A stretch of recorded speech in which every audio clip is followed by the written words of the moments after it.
Well, good day, Harlequin here. I just thought I'd post sort of a little review of Dead or Alive from the perspective of someone who's played Tekken for a while. Played Tekken 3, 4, 5, 6 and Tekken Tag Tournament 2.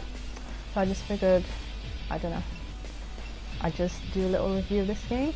Well, the reason I got this game, might get a bit of trouble for saying this, is because I was bored of waiting for Tekken 7, so I was just looking for other games to play in the meantime, and then I found this one. I thought, yeah, I'll give it a go. I mean, it's a 3D fighter, looks kind of okay, heard of it before, so I thought I'd try and see, and it turned out to be okay actually.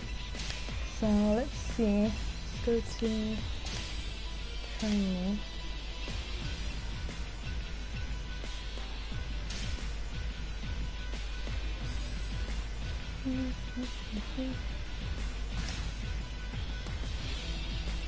So first thing I noticed was there was a there was a good selection of characters which I really liked, because Tekken, of course, is well known for its really huge rosters.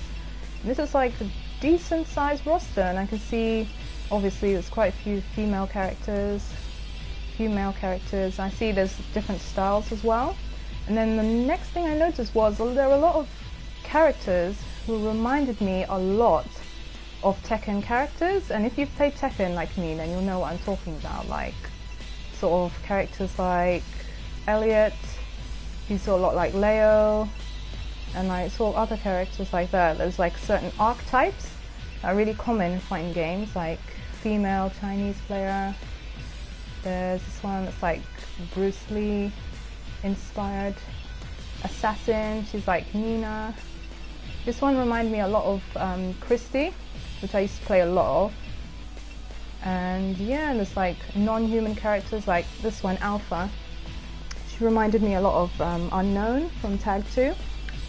And then Neo Tengu reminded me of like Devil Jin and all those ones. But the interesting thing about her is that her ability to fly is better incorporated into her move list for this character compared with Devil Jin. Like, in my opinion, Devil Jin and Angel, when they fly, it looks slightly awkward, but Neo Tengu, when she flies, they make it sort of graceful, so it's good that way. So yeah, it's a good selection, I mean, as far as fighting games go. And let's see what else I want to talk about. Oh, in this game, interestingly, you can choose if you want the character voices to be English or if you want it to be in Japanese. Now, personally, I prefer the voices in Japanese because that stems from how I watch anime. Basically, I watch all my anime in Japanese sub instead of English dub, because I believe sometimes the dub sounds kind of cringy and awkward, whereas Japanese feels more genuine to me. So I prefer to play this game in Japanese. But then on the flip side, some of the characters, their Japanese voices sort of don't really fit in with their style. Like this one, Tina, like her Japanese voice is kind of like the opposite. It's kind of awkward in Japanese, whereas her English voice is a lot more, it's like Western American, so it sounds a lot more appropriate for her character. And this is weird for me because in Tekken, it's like there's a mix of English and Japanese. Like Xiaoyu talks in Japanese voice, and other ones like Paul talk in English voice, so their voices are matched to their style. Whereas this one, you can choose which voice you want them to have, and that means some characters will sound better and some will sound slightly strange, like Bass, he sounds kind of weird in the Japanese voice, and his English voice is much better, obviously, because of his style. So yeah, that I noticed as well. The character that stood out to me the most was Mary Rose, because at the time I got this game, I was researching a lot about Tekken and Lucky Chloe and all that drama. So I was thinking, a lot of people were saying that Mary Rose looks a lot like Lucky Chloe, so that's how I got into researching her. So when I got this game, this was the first character that I wanted to try, and she ended up being like my favourite character. So I'm just gonna load up a bit of practice.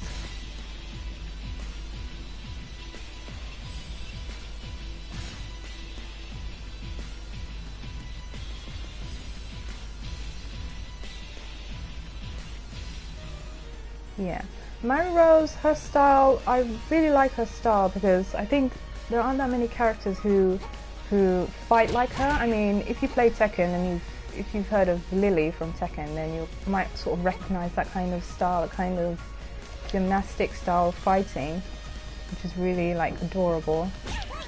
But I just think that she's really cute, and I really like that. I tend to prefer to play as sort of small, cute, fast characters like Xiao Yu, this one, Mary Rose.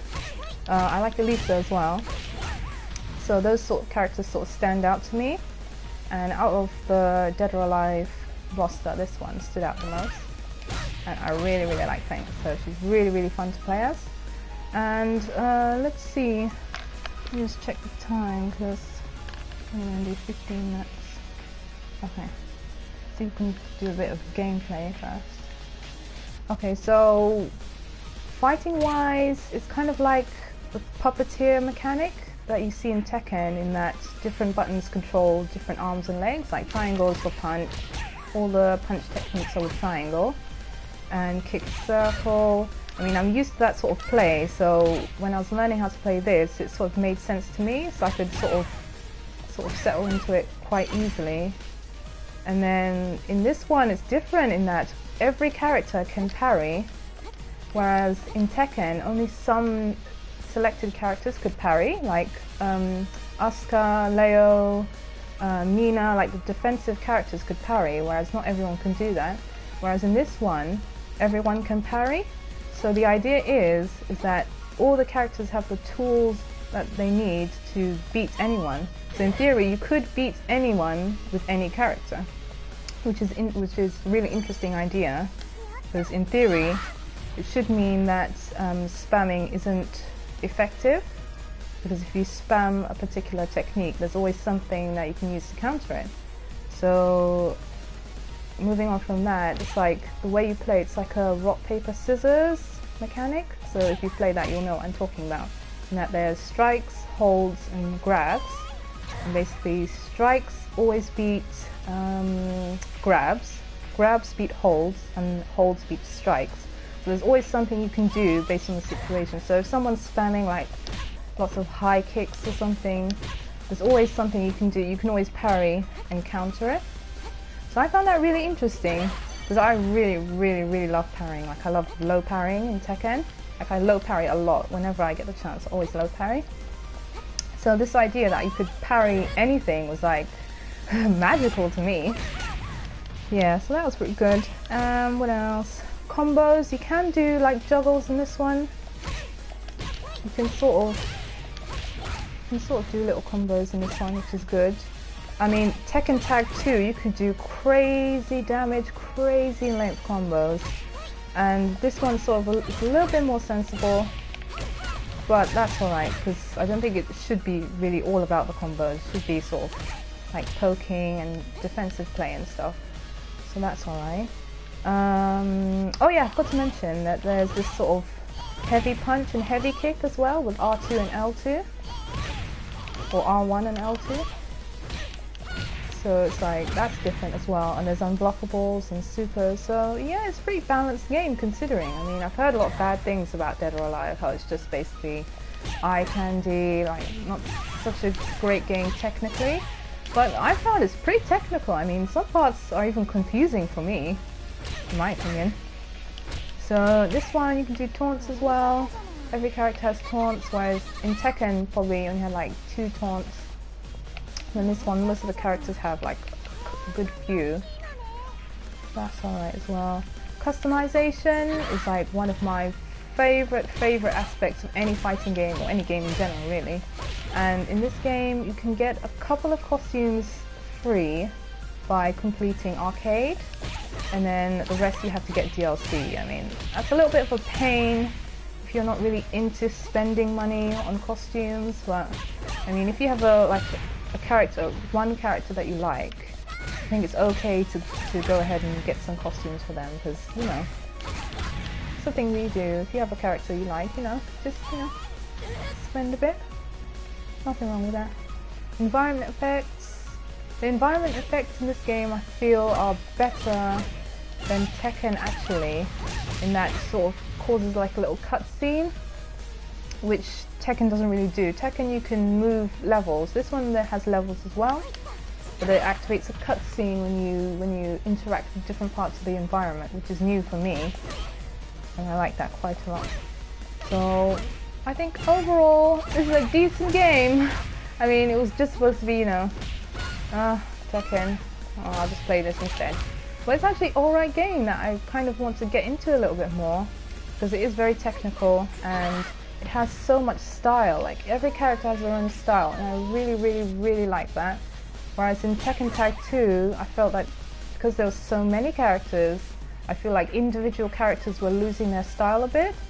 But in this one, it's like they focus on making each character unique in their moveset and their taunts and their outfits and everything. So it's all good, yeah. I like it. Well, that's all from me. I'll see you later.